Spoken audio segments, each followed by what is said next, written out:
Cewek cantik ini disiksa 40 hari, diperkosa ratusan kali, dibakar hidup-hidup, terus mayatnya dimasukkan ke sebuah drum, kemudian disemen dan dibuang kayak barang bekas. Serius, ini bukan plot film horor Jepang tahun 80-an, ini kejadian nyata guys, tahun 1988, dan korbannya bernama Junko Furuta. Hai guys, bersama Ari di sini. Hari ini kita nggak bahas yang lucu-lucu dulu ya, karena aku mau cerita kasus paling brutal, sadis, dan bikin otak nge-freeze yang pernah terjadi di Jawa.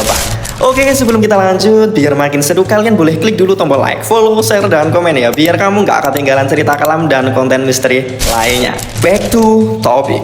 Gadis bernasib tragis ini bernama Junko Furuta, 17 tahun, siswi SMA dari Saitama.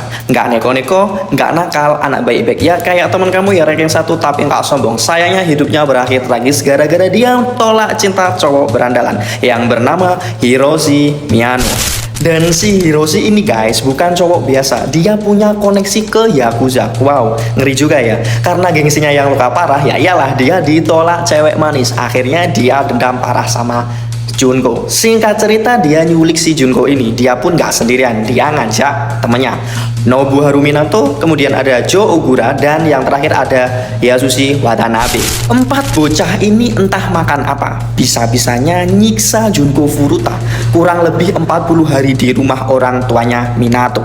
Iya, disekap di rumah orang tuanya sendiri, dan orang tuanya pun cuma bisa diam karena takut sama Yakuza.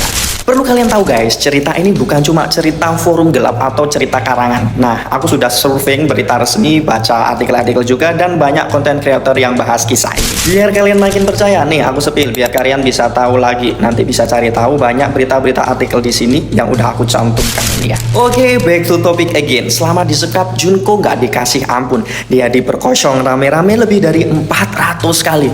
Kayak turnamen setan anjay. Tubuhnya pun dipukuli berkali-kali, dan tragisnya ada luka bakar di tubuhnya juga. Disuruh makan kecoa, bahkan disuruh minum urinnya sendiri. Dah lah, pokoknya kejam banget.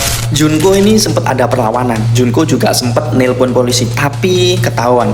Alhasil dia disiksa lebih parah lagi guys. Sampai akhirnya tanggal 4 Januari 1989 tubuh Junko udah nggak sanggup dan meninggal setelah 2 jam nonstop disiksa.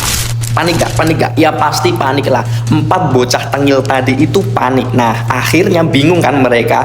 Mayatnya Junko dimasukkan ke sebuah drum, kemudian dicor pakai semen, lalu dibuang di daerah konstruksi di Koto, Tokyo. Seremnya lagi guys, drum itu baru ditemukan 2 bulan kemudian setelah pelaku kelepasan cerita pas lagi diinterogasi. Nah, sekarang part yang paling nyesek guys, hukuman para pelaku.